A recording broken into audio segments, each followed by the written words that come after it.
చిన్నారుల నేస్తం నా యేసయ్య అనే ఈ టీవీ ప్రోగ్రాంకి మిమ్మల్ని ప్రేమతో ఆహ్వానిస్తా ఉన్నాం. ఈ దినం మరి మంచి కాపరిని గురించిన సంగతులు మీకు తెలియచేయాలని ప్రభునామం పేట మేము ఆశపడతా ఉన్నాం. మంచి కాపరి యోహాను సువార్త 10వ అధ్యాయంలో రాయబడతా ఉంది కదా, మొదటి వచనంలో రాయబడతా ఉంది, మరి గొర్రెల దొడ్డిలో ద్వారమున ప్రవేశింపక వేరొక మార్గమును ఎక్కువాడు దొంగయు దోచుకునివాడనై ఉన్నాడు, ద్వారమున ప్రవేశించువాడు గొర్రెల కాపరి. కాబట్టి ద్వారమున ప్రవేశించడానికి దేవుడు మరి గొర్రెల కాపరిగా నిలబడి ఉన్నారు. మరి గొర్రెల కాపరి ఎలా ఉంటారు అంటే గొర్రెలను ఎంతో మరి చక్కగా నడిపిస్తారు. ఎలా నడిపిస్తారంటే మరి వాటిని నెమ్మదిగా నడిపిస్తారు. నెమ్మదిగా నడిపించడం అంటే వాటిని త్వరగా తోలి బయటికి మరి వాటి యొక్క మేత దగ్గరికి తీసుకొని వెళ్ళడం కాదు, కానీ గొర్రెల కాపరి కనికరం చూపిస్తాడు గొర్రెల మీద. ఎందుకంటే ఆ గొర్రెలు మెల్లగా నడవాలని ఆశపడతారు. అందుకే మరి కీర్తనలు రాసిన గ్రంథం 23వ అధ్యాయంలో రాయబడతా ఉంది, ఆయన యెహోవా నా కాపరి, నాకు లేమి కలగదు, పచ్చిక గల చోట్ల ఆయన నన్ను పరుండ చేయుచున్నాడు, శాంతికరమైన జలముల యొద్ద ఆయన నన్ను నడిపించుచున్నాడు. అంటే ఆయన పచ్చిక ఉన్న స్థలానికి తీసుకొని వెళతాడు. గొర్రెలకి తెలియదు కదా మరి ఏ మార్గం నడిపిస్తే ఆ మార్గానే కాపరి నడిపించిన స్థలానికే గొర్రెలు వెళతాయి. అలాగే గొర్రెలు అంటే ఎవరు అంటే విశ్వాసులు. ఎవరంటే యేసుక్రీస్తు ప్రభుని సొంత రక్షకునిగా అంగీకరించిన వారు. ఆ గొర్రెలు కాపరి ఎవరు అంటే యేసుక్రీస్తు ప్రభు. యేసుక్రీస్తు ప్రభు గొర్రెలను నడిపించే విధానం మరి కొండల పైన పచ్చిక ఉందనుకోండి, ఆ గొర్రెలను కొండల పైకి తీసుకెళ్తాడు. అంతేగాని నేను అక్కడికి నడవలేను, మరి గొర్రెలు ఎక్కడో చోట ఏదో ఒకటి తినని అని ఆయన ఊరుకోడు గొర్రెల కాపరి. అలాగే యేసుక్రీస్తు ప్రభు కూడా మనలను పచ్చిక గల స్థలం అంటే శ్రేష్టమైన ఆహారం, ఆయన శ్రేష్టమైన ఆహారం పెడతారు. మార్కు సువార్త 8వ అధ్యాయంలో రాయబడతా ఉంది, ఆయన జనులు 3 రోజులు అక్కడ మరి యేసుప్రభు వారి యొక్క శరీరధారిగా ఉన్న దినాల్లో ఆయన యొక్క బోధను వింటూ ఉంటే వాళ్ళు అలసిపోతారని అరణ్య మార్గంలోకి శిష్యులైతే పంపించడానికి చూశారంట. కానీ యేసుప్రభు వారు చెప్పారంట, మీ దగ్గర ఏమున్నాయో నాకు ఇవ్వండి, అవి మీకు తృప్తిగా నేను పెడతానన్నారంట. అందుకే యేసుప్రభు వారు తండ్రికి కృతజ్ఞతాస్తుతులు చెల్లించి ప్రార్థించి అవి విరిచి మరి 3 రొట్టెలు 2 చిన్న చేపలను మరి కొన్ని వేల మందికి, అనగా 20,000 మందికి పైగానే అక్కడ భోజనం తృప్తిగా పెట్టారంట. అలాగా మరి గొర్రెలకి మంచి కాపరిగా యేసుప్రభు వారు తృప్తిపరిచే కాపరి. మొదటిగా మెల్లగా నడిపే కాపరి, మరి ఎలాంటి కొండల ప్రదేశానికైనా సరే మరి క్షేమంగా నడిపించే కాపరి. అందుకే కీర్తనాకారుడు దావీదు కీర్తనలో కీర్తనాకారుడు 23వ అధ్యాయంలో రాయబడతా ఉంది కదా, ఆయన పచ్చిక గల స్థలములో ఆయన నన్ను పరుండ చేయుచున్నాడు. అంటే మరి ఎక్కడంటే అక్కడ మరి ఏ ప్లేస్లో అంటే ఆ ప్లేస్లో గొర్రెల కాపరి పడుకోబెట్టడు. ఎక్కడంటే అంటే ఎక్కడ మురికి ప్రదేశాల్లో లేకపోతే ఇంకా కంపుగొట్టే ప్రదేశాలలో ఆయనకు ఆ గొర్రెల కాపరి పడుకోబెట్టడు. ఎందుకంటే వాటిని శ్రేష్టమైన స్థలములో అంటే పచ్చిక ఎటు చూచినా ఆహారం భుజించే స్థలంలో, ఎటు చూచినా నెమ్మదిగా పడుకునే స్థలంలో, ఎటు చూచినా చక్కటి ప్రదేశంలో, వెచ్చదనమిచ్చే ప్రదేశం, చల్లదనమిచ్చే ప్రదేశంలో ఆయన నడిపిస్తారు. అందుకే ఇశ్రాయేలు ప్రజలని దేవుడు ఎలా నడిపించారంటే, వాళ్ళు అరణ్య మార్గంలో వెళ్తున్నాం అనుకున్నారు, ఇంకా ఫరో సైన్యం వెనకొస్తుంది అనుకున్నారు, ముందు ఎర్ర సముద్రం ఉందనుకున్నారు. కానీ ఆయన ఎలా నడిపించారంటే వెనకాల వస్తున్న ఫరో సైన్యానికి భయపడనివ్వకుండా ముందున్న ఎర్ర సముద్రం 2 పాయలుగా చీలిపోయింది. మోషే ప్రార్థన చేశాడు, అయ్యా మీ యొక్క గొర్రెల వంటి నీ ప్రజలను, నిన్ను నమ్మి వెంబడిస్తున్న నీ ప్రజలను ఇదిగో మా కొరకు మీరు ఇంత గొప్పగా నడిపించడానికి ఆ ఫరో గొప్ప కఠినుడైన ఫరో దగ్గరకు వచ్చి మాకు గొప్ప అద్భుతాలు సూచక్రియలు చేసి ఫరోను భయపెట్టి మమ్మలను బయటికి తీసుకొని వచ్చావు కదయ్యా, మరి ఇప్పుడు ఎర్ర సముద్రం వచ్చింది, మమ్మల్ని ఇప్పుడు ఎలా నడిపిస్తావు అని మరి మోషే ప్రార్థన చేసినప్పుడు, ఇంకా ఇశ్రాయేలు ప్రజలు ప్రార్థన చేసినప్పుడు ఎర్ర సముద్రం సైతం గొప్ప 2 పాయలుగా చేయబడింది. వాళ్ళందరూ ఆరిన నేలను నడిచి వెళ్ళేటట్లుగా ఆ గొప్ప కాపరి చేశారు. చేసిన తర్వాత వాళ్ళకంట ముందు వెలుగు. ఆ కాపరి ఎటువంటి కాపరి అంటే ఇశ్రాయేల్ అందరికీ వెలుగుందంట. మరి వెనక సైన్యం, ఫరో సైన్యం వీళ్ళని తరుముతూ చంపడానికి, వీళ్ళందరినీ చంపగలిగిన గొప్ప ఆయుధాలు కలిగిన ఆ శక్తి ఉన్న ఆ యొక్క ఫరో సైన్యం అయితే ఎర్ర సముద్రంలో మునిగిపోయారు. వాళ్ళకైతే చీకటి అంట, దేవుని ప్రజలకైతే వెలుగును దేవుడిచ్చారంట. కాబట్టి అటువంటి గొప్ప కాపరి ఆయన. అందుకని ఆయన నేను గొప్ప కాపరిని, కనికరము గల కాపరిని, మెల్లగా నడిపే కాపరిని. ఇంకా యోహాను సువార్త 10వ అధ్యాయంలో ఒక మాట రాయబడింది. మరి 10వ వచనంలో ఒక మాట రాయబడింది, దొంగతనమును హత్యను నాశనమును చేయుటకు వచ్చును గాని మరి దేనికి రాడు, గొర్రెలకు జీవము కలుగుటకును అది సమృద్ధిగా కలుగుటకును నేను వచ్చి తినని మీతో నిశ్చయముగా చెప్పుచున్నాను. జీవం ఇస్తాడు. ఆయన ఏమిస్తాడంటే జీవజల నది ఓటనిస్తాడు. మరి అందుకే రాయబడతా ఉంది, కీర్తన గ్రంథకర్తలో రాయబడతా ఉంది, కీర్తన గ్రంథం 37వ అధ్యాయంలో మరి 36వ అధ్యాయంలో రాయబడతా ఉంది. ఏమని రాయబడుతుందంటే ఆయన జీవజల నదిని అనుగ్రహిస్తారంట. 36వ అధ్యాయం 9వ వచనంలో నీ యొద్ద జీవపు ఓట కలదు. ఆయన వద్ద ఏముందంటే జీవపు ఓట ఉంది. అందుకనే ఆమె సమరయ స్త్రీ, సమరయ గ్రామానికి యేసుప్రభు వారు శరీరధారిగా ఉన్న దినాల్లో ఆమె ఎండవేళ ఒక బావి దగ్గరికి వచ్చి ఒక కుండలో నీళ్లు తీసుకొని వెళ్ళి వాటిని తాగి తృప్తి పొందుతా ఉందంట. ఎందుకంటే ఆమె పాపాత్మురాలైన స్త్రీ అని రాయబడతా ఉంది. ఆ పాపాత్మురాలైన స్త్రీకి ఏంటంటే ఎంతో భయం, జనులంటే భయం, ఇంకా ఆమె చేసిన పాప విషయమైన భయం.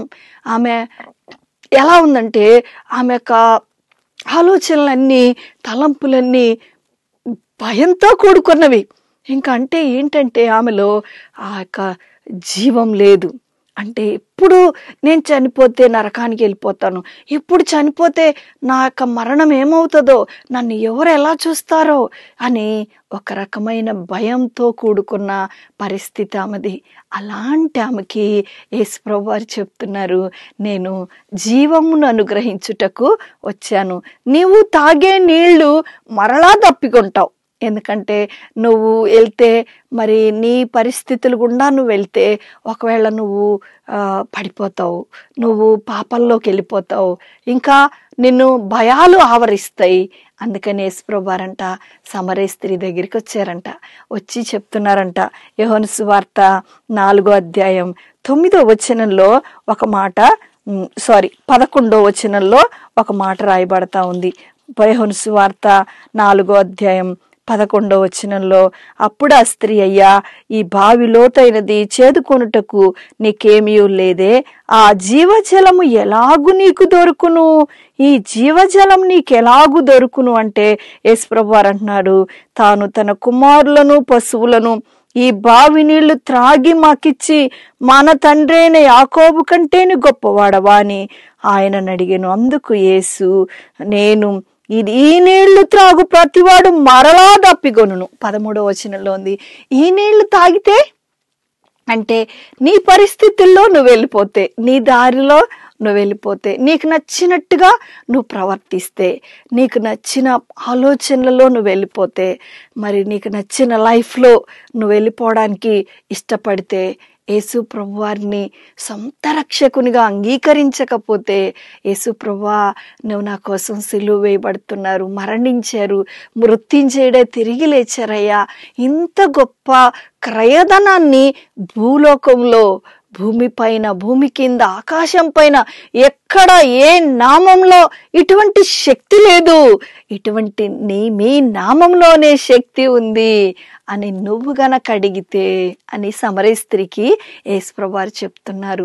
అప్పుడు ఏం జరిగిద్దంటే, ఆ నీళ్లు తాగితే అంటే యేసుప్రభువు వారిని అంగీకరించుట ద్వారా, యేసుప్రభువు వారిని ఆ యొక్క పాపాలు క్షమించమని అడుగుట ద్వారా, యేసుప్రభువు వారిని నా హృదయంలోనికి రమ్మని, మన హృదయంలోనికి రమ్మని అడుగుట ద్వారా ఏం జరిగిద్దంటే, ఎన్నడూ దప్పిగొనము అంటే ఎన్నడూ సమస్యలకు భయపడము, ఎన్నడూ ఎటు నడవాలో అనే ఒక టెన్షన్ మనకుండదు, ఎటు వెళ్ళాలి, ఎవరిని చూసినా ఒక భయం మనకు కలగదు, ఎటువంటివి చూసినా ఒక భయం మనకు కలగదు.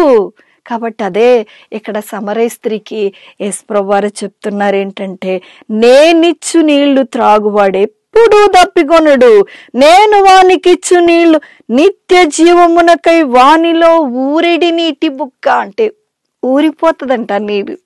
ఎట్లా ఒక ఓట ఉందనుకోండి, ఎప్పుడు వాటర్ ప్యూరిఫై వాటర్ వస్తుంది అనుకోండి, ఎట్లా ఉంటుంది, చాలా సంతోషంగా ఉంటుంది కదా, చాలా సంతోషం. కాబట్టి ఎప్పుడు నీళ్ళు స్వచ్ఛంగా వస్తుంటే, స్వేచ్ఛగా వస్తుంటే, యథేచ్ఛగా వస్తుంటే ఎంత సంతోషమో కదా. అలాగే ఈ గొర్రెల కాపరంట యేసుప్రభువు వారు మనలనంట మరి మంచి నీటి దగ్గరికి నడిపిస్తారంట. మంచి నీళ్ళు తాగితే మంచి ఆరోగ్యం ఉంటుంది కదా. నీళ్ళు కాసుకొని తాగండి, నీళ్ళ విషయంలోనే చాలా జాగ్రత్తగా ఉండండి, నీటి ద్వారానే చాలా ప్రాబ్లమ్స్ వస్తున్నాయి అని చెప్తున్నారు కదా. కాబట్టి అలాగే ఈ ఆత్మకు లేక ఈ ప్రాణానికి, ఈ మనస్సుకి, ఈ తలంపులకి ఒక మంచి వాటర్ కావాలి. అందుకే యేసుప్రభువు వారు చెప్పారు ఆమెకి, నేను ఇస్తా నీకు నీళ్ళు అంటే, ఆమంట అయ్యా ఆ నీళ్లు నాకు కావాలి అని అడిగిందంట. అందుకే ఆమె ఏమంటుందంటే, ఈయన నిజముగా లోక రక్షకుడు. వాళ్ళందరూ ఆ సమరయ గ్రామంలో వాళ్ళందరికీ చెప్పాడంట ఆమె వెళ్ళి, అయ్యా నేను యేసుప్రభుతో ఎప్పుడైతే మాట్లాడానో, ఎప్పుడైతే ఇదిగోమ్మా నువ్వు నేనిచ్చే నీళ్లు తాగు, నేనిచ్చే రక్షణ పొందు, ఇదిగో నాతో నువ్వు సహవాసం కలిగి ఉండు, ఇదిగో ఇప్పుడు నువ్వు వెంటనే నా బిడ్డగా అయిపోయావు అని ఎప్పుడైతే నాకు యేసుప్రభువు వారు చెప్పారో, నాకు ఎంత సంతోషం వచ్చిందో అని చెప్పేసి ఇంకా ఆమె కుండ పారేసి పరిగెత్తుకొని సమరయ గ్రామానికి వెళ్ళిపోయిందంట. వాళ్ళందరికీ చెప్పిందంట. వాళ్ళందరూ వచ్చి కూడా ఆయన మాటలు వినేసరికల్లా నిజమేనా, నిజముగా లోక రక్షకుడు. అందుకే 4వ అధ్యాయం రాయబడతా ఉంది 42వ వచనంలో, మా మటుకు మేము విని ఈయన నిజముగా లోక రక్షకుడని తెలుసుకొని నమ్ముచున్నాము. ఎటువంటి కాపరంటే మంచి గొర్రెల కాపరి, మంచి శ్రేష్టమైనవి ఇచ్చే గొర్రెల కాపరి. అందుకే మరి హెస్కేలు గ్రంథం 34వ అధ్యాయంలో ఒక మాట రాయబడతా ఉంది. ఏం మాట అంటే అది ఎంతో శ్రేష్టమైన మాట. గొర్రెలకి ఎక్కడికి తీసుకొని వెళ్తారు ఆయన అంటే మరి 14వ వచనం 34వ అధ్యాయం హెస్కేలు గ్రంథం 14వ వచనం, నేను మంచి మేతగల చోట వాటిని మేపెదను, ఇశ్రాయేలు లెక్క ఉన్నత స్థలముల మీద వాటికి దొడ్డి ఏర్పడును, అక్కడ అవి మంచి దొడ్డిలో పండుకొనును. ఆ ఇశ్రాయేలు పర్వతముల మీద బలమైన మేతగల స్థలమందు అవి మేను. బలమైన మేత.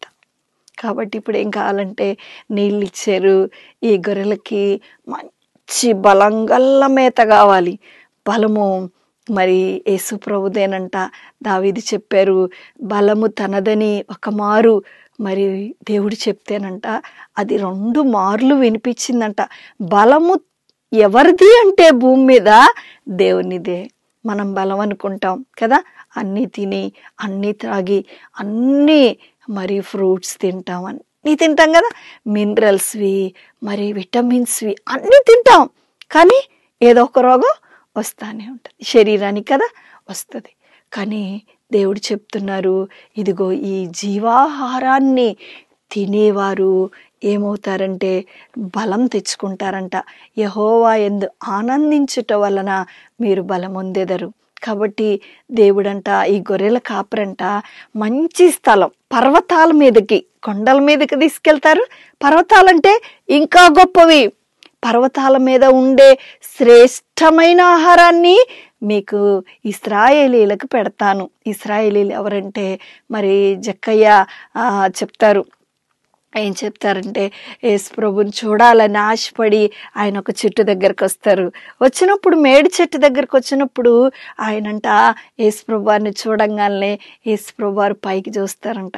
అబ్బా, యేసు ప్రభువారిని నన్ను చూడాలని ఆశపడి ఈ ఎరికో గ్రామానికి వెళ్తున్నా నా దగ్గరికి ఎంతోమంది వచ్చారు, కానీ ఈ జక్కయ్య చాలా ఆశతో వచ్చాడని ఆయన్ని వెంటనే కిందకు దిగిరమ్మని మరి యేసు ప్రభువారు ఒక మాట అంటారంట. యేసు ప్రభువారు ఎప్పుడైతే ఆ జక్కయ్య పాపాలన్నీ ఒప్పుకుంటున్నాడో, అయ్యా నేను చాలా మంది దగ్గర మోసం చేశానయ్యా, చాలా మంది దగ్గర నేను ఎంతో మంది దగ్గర అబద్ధాలు ఆడానయ్యా, అబద్ధపు మాటలు పలికానయ్యా, మోసం చేశానయ్యా, బెదిరించానయ్యా, ఆయా రీతిలుగా నేను అనేక మంది మోసాలతో నేను నింపబడిపోయానయ్యా, నా పాపాలు క్షమించు అని తన హృదయంలో అనుకుంటున్నాడంట జక్కయ్య. వెంటనే యేసు ప్రభువారు అన్నారంట ఆయన్ని, మరి లూకాసు వార్త 19వ అధ్యాయం 9వ వచనంలో ఉంది, నీవును అబ్రహాము కుమారుడివే. కాబట్టి యేసు ప్రభువారంట పాపాలు క్షమించబడినవి, మన పాపాలు ఒప్పుకుంటే ఆయన ఏం చేస్తాడంటే మనల్ని ఇశ్రాయేలుగా మార్చేస్తాడంటే, అబ్రహాము కుమారుడుగా అంటే దేవుని బిడ్డలుగా మనల్ని ఆయన మార్చేస్తాడు. అప్పుడేం జరిగిద్దంటే ఇక్కడ హెస్కేలు గ్రంథం 34వ అధ్యాయం 14వ వచనంలో ఉన్నమా, బలమైన మేతగల స్థలమందు వాటిని నేను భోజనం పెడతాను. బలమైన స్థలానికి తీసుకెళ్తాడు ఆయన ఫస్ట్ కదా. మనకి చాలా బలమైన ఫుడ్ తింటున్నాం అనుకోండి, ఎట్లుంటాం, చాలా హెల్దీగా, బలంగా, చాలా స్ట్రాంగ్గా, మరి బ్రెయిన్ కానీ బాడీ కానీ ఎంత హెల్దీగా ఉంటాం కదా, చాలా ఆనందంగా ఉంటాం. చాలా సిక్ అయి ఉన్నాం అనుకో, ఒంట్లో బాగాలేదనుకోండి, జ్వరం వచ్చేసింది అనుకోండి, హెల్దీగా ఉంటామా, ఆనందంగా ఉంటామా? ఉండం, చాలా నీరసంగా ఉంటాం. కానీ దేవుడు చెప్తున్నారు, నేను చాలా బలమైన ఆహారం పెడతానంటున్నారు యేసయ్య. అలాంటి బలమైన ఆహారం ఎవరికి పెడతానంటున్నారు? డబ్బులు ఇస్తే పెడతానంటున్నారా? కాదు. యెషయా గ్రంథం మరి 55వ అధ్యాయంలో 1వ వచనంలో ఒక మాట ఉంది. ఏమనుందంటే యెషయా గ్రంథం 55వ అధ్యాయం మరి 1వ వచనంలో రాయబడుతున్న మాట ఏంటి అంటే, దప్పికొనిన వారులారా నీళ్ల యొద్దకు రండి, రోకలు లేని వారులారా మీరు వచ్చి భోజనం చేయండి. ఊరికే ఉచితంగా కొని మీరు భోజనం చేయండి. కొనడానికి మీరు రండి. ఫస్ట్ యేసు ప్రభు దగ్గరికి రావాలి. యేసు ప్రభు దగ్గరికి వచ్చిన వారిని ఎంత మాత్రం ఆయన త్రోసివేయడు. ఈ గొర్రెల గొప్ప కాపరి సమృద్ధి గల స్థలానికి మనల్ని నడిపిస్తారు. అంటే ఏ కొదువ, ఏ కొరత, ఏ సమస్య, ఏ అనారోగ్యమైనా సరే దేవుడు ఏం చేస్తారంటే మరి మనల్ని మెల్లగా నడిపిస్తారు. సమృద్ధి గల, సంతోషం గల స్థలానికి నడిపిస్తారు. పచ్చికున్న స్థలానికి నడిపిస్తారు. సమృద్ధి గల స్థలానికి నడిపిస్తారు. బలమైన ఆహారం పెట్టే స్థలానికి నడిపిస్తారు. ఇటువంటి మంచి కాపరిని మనం ఏం చేస్తున్నామంటే నిరాకరిస్తున్నామంట. యేసు ప్రభువారి యొక్క సువార్తను విని, యేసు ప్రభువారు తెలియని వారు ఎవ్వరూ లేరు. యేసు ప్రభువారి యొక్క పేరు తెలియని వారు లేనే లేరు. కానీ ఈ యేసు ప్రభువాన్ని ఎందుకు అంగీకరించకుండా ఇంకా నిరాకరిస్తున్నారు? యేసు ప్రభు నాకు కాపరిగా ఉండాలి అని ఇష్టపడినట్లయితే యేసు ప్రభువారు చెప్తున్నారు. యోహాను సువార్త మరి 10వ అధ్యాయంలో ఒక మాట రాయబడతా ఉంది. ఏమని రాయబడతా ఉందంటే, యోహాను సువార్త 10వ అధ్యాయం మరి 29వ వచనంలో ఒక మాట ఉంది. వాటిని నాకిచ్చిన నా తండ్రి అందరికంటే గొప్పవాడు గనుక నా తండ్రి చేతిలో నుండి ఎవడునూ వాటిని అపహరింపలేడు. చూసారా, భద్రత. ఇప్పుడు ఏంటంటే భద్రంగా ఉంటాం, చక్కగా మెల్లగా ఉంటాం, నెమ్మదిగా ఉంటాం, సంతోషంగా ఉంటాం, బలంగా ఉంటాం, సమృద్ధిగా ఉంటాం. ఇంకా ఎలా ఉంటామంటే ఆయన చేతిలో నుండి ఎవ్వరు, దుష్టుడు మనల్ని ముట్టలేడు. సాతాను మనల్ని ముట్టకుండా దేవుడు మనల్ని కాపాడుతున్నారు. ఎలా కాపాడుతున్నారంటే తన అరచేతిలో మనల్ని చెక్కుకున్నారంట. చూడుము, నా అరచేతిలో నేను నిన్ను చెక్కుకొని ఉన్నాను, నిన్ను విమోచించి ఉన్నాను అంటారు. మరి కాబట్టి అందుకే యేసు ప్రభువారి ఆ యొక్క సిలువలో ఆయన 2 మేకులు ఆ అరచేతుల్లో మరి కొట్టించుకొని, 2 మేకులు, ఒక మేకు 2 కాళ్ళకు కలిపి కొట్టించుకొని, మరి తలకు ముళ్ళ కిరీటం పెట్టించుకొని, మరి గాయపరచబడి ప్రక్కలో బల్లెపోటు పొడిపించుకొని, ఆయన అంతా మాంసపు ముద్దలాగా చేయబడి, ఆయన ఆ యొక్క గొర్రెలనంట మనుషుల వంటి మనలను గొర్రెలుగా ఆయన పిలుస్తూ ఉన్నాడు.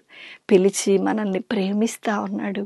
అలాగ మనల్ని నడిపించాలని ఎందరు ఆయన తట్టు తిరుగుతారో వారందరికీ దేవుని పిల్లలయ్యే ఆధిక్యత ఇచ్చారు దేవుడు. ఎందరు అంగీకరిస్తారో వారందరికీ, అంటే నోటితో ఒప్పుకోవాలి, హృదయమందు విశ్వసించాలి. మన తలంపుల్లో ఆయన గురించిన విశ్వాసం, నేను మందిరానికి వెళ్ళాలి, ఆయన వాక్యాన్ని నేను చదవాలి, ప్రతిరోజు నేను ప్రార్థన చేసుకోవాలి. ప్రార్థన ద్వారా మన మాటలు ఆయన వింటారు. ఆయన ప్రార్థనలో మనం ఉండి వాక్యం చదువుతుంటే వాక్యం ద్వారా దేవుడు మనతో మాట్లాడతారు. ఇటువంటి మంచి గొర్రెల కాపరిని మన పితరులు కావాలని కోరుకున్నారు, మేము కావాలని కోరుకున్నాం. దాని ద్వారా ఎంత జీవజల నది ఊటని దేవుడు అనుగ్రహిస్తూ ఉన్నాడు. ప్రతి స్థలములో ఆయన ప్రతి ఒక్కరికి మేలు చేస్తూ ఉన్నాడు. ఆయన అదృశ్యుడయ్యుండి మరి ఆయన మా యొక్క దర్శనాన్ని అనేకులకు ఆయన అనుగ్రహిస్తూ ఉన్నాడు. ఎవరికైతే యేసయ్యా నాకు మీరు కనిపించండి, నాతో మాట్లాడండి యేసయ్యా, నేను చూడాలనుకుంటున్నాను యేసయ్యా, నా హృదయంలోకి వస్తే నేను సంతోషించాలనుకుంటున్నాను యేసయ్యా, ఆ గొర్రెల్లాగా నన్ను కూడా నడిపించండి యేసయ్యా అని ఎవరైతే దీనులుగా అడగడానికి ఇష్టపడతారో వారి దగ్గరికి యేసు ప్రభువారు ఇప్పుడే వచ్చేస్తారు. ఎందుకంటే ఇదే రక్షణ దినం, ఇదే అనుకూల సమయం. నేడు సమయం ఉండగానే ఆయనను సొంత రక్షకునిగా అంగీకరిస్తే ఆయన యొక్క గొర్రెల కాపరిగా మనల్ని నడిపించాలని ఆయన ఆశపడతా ఉన్నారు. అలాగా ఆశపడే వాళ్ళు ఉంటే మీరు మోకరిచ్చినట్లయితే మేము ప్రార్థన చేస్తాం. మరి అలాగూ ఇష్టపడేవారు, మరి ఎవరైతే హృదయంలో నిజంగా ఈ వాక్యాన్ని మాటలు విని మరి నెమ్మది పొందుతూ మోకరించిన వారి కొరకు మేము ప్రార్థించాలని ఆశపడుతున్నాం.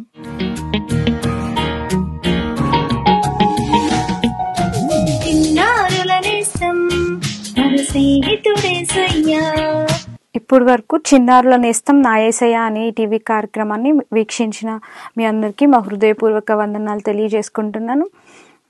మీలో ఎవరికైనా ప్రార్థన అవసరతలు ఉంటే, ఇంకా అలాగే మరి దైవ సేవకురాలతో మాట్లాడాలి అని అనుకుంటే మరి స్క్రీన్ పైన కనిపిస్తున్న మా ఫోన్ నంబర్ని మరి సంప్రదించి మరి మీరు మాతో మాట్లాడవచ్చు. అలాగే మీకు ఏదైనా ప్రార్థన అవసరతలు ఉన్నా కూడా మాతో మీరు పంచుకోవచ్చు. చిన్న ప్రార్థన చేసుకుందాం. ప్రేమగల మా ప్రియ పరలోక తండ్రి, మహాపరిశుద్ధుడా, మీ పరిశుద్ధ పాదములకు వందనాలు, స్తుతులు, స్తోత్రములు చెల్లిస్తున్నాం రక్షక.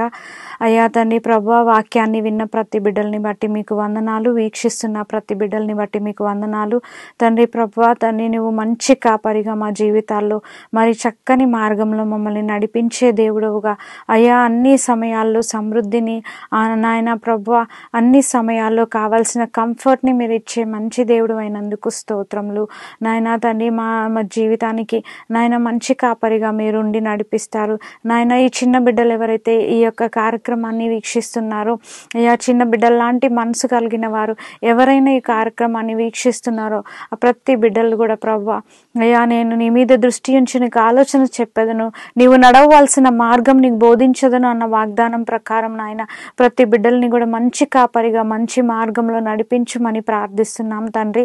అయ్యా తండ్రి, నిన్ను ప్రేమించే బిడ్డలు, నీ అందు భయభక్తులు గలవారు కోరుకోవాల్సిన మార్గమును వారికి చూపిస్తానన్నావు ప్రభువ. కనుక నాయన తప్పు మార్గంలో మేము కోరుకోకుండా, ఒకవేళ నాయన తండ్రి మా స్వబుద్ధిని ఆధారం చేసుకొని ఏదైనా కోరుకోనున్నా అలాంటి పరిస్థితుల్లో మేము వెళ్తున్నా దయతో క్షమించి అయ్యా, మేము ఎన్నుకోవాల్సిన మార్గమును మాకు చూపించి మమ్మల్ని నడిపించమని అయ్యా యేసయ్యా మీ కృపను మీ సహాయంను కోరుకుంటూ యేసయ్య పరిశుద్ధ నామంలో ప్రార్థిస్తున్నాం పరలోక తండ్రి, ఆమెన్. చిన్నారుల నేస్తం నా యేసయ్య అన్నయ్య టీవీ కార్యక్రమాన్ని వీక్షించిన మీ అందరికీ ప్రభు నామంలో వందనాలు. Praise the lord.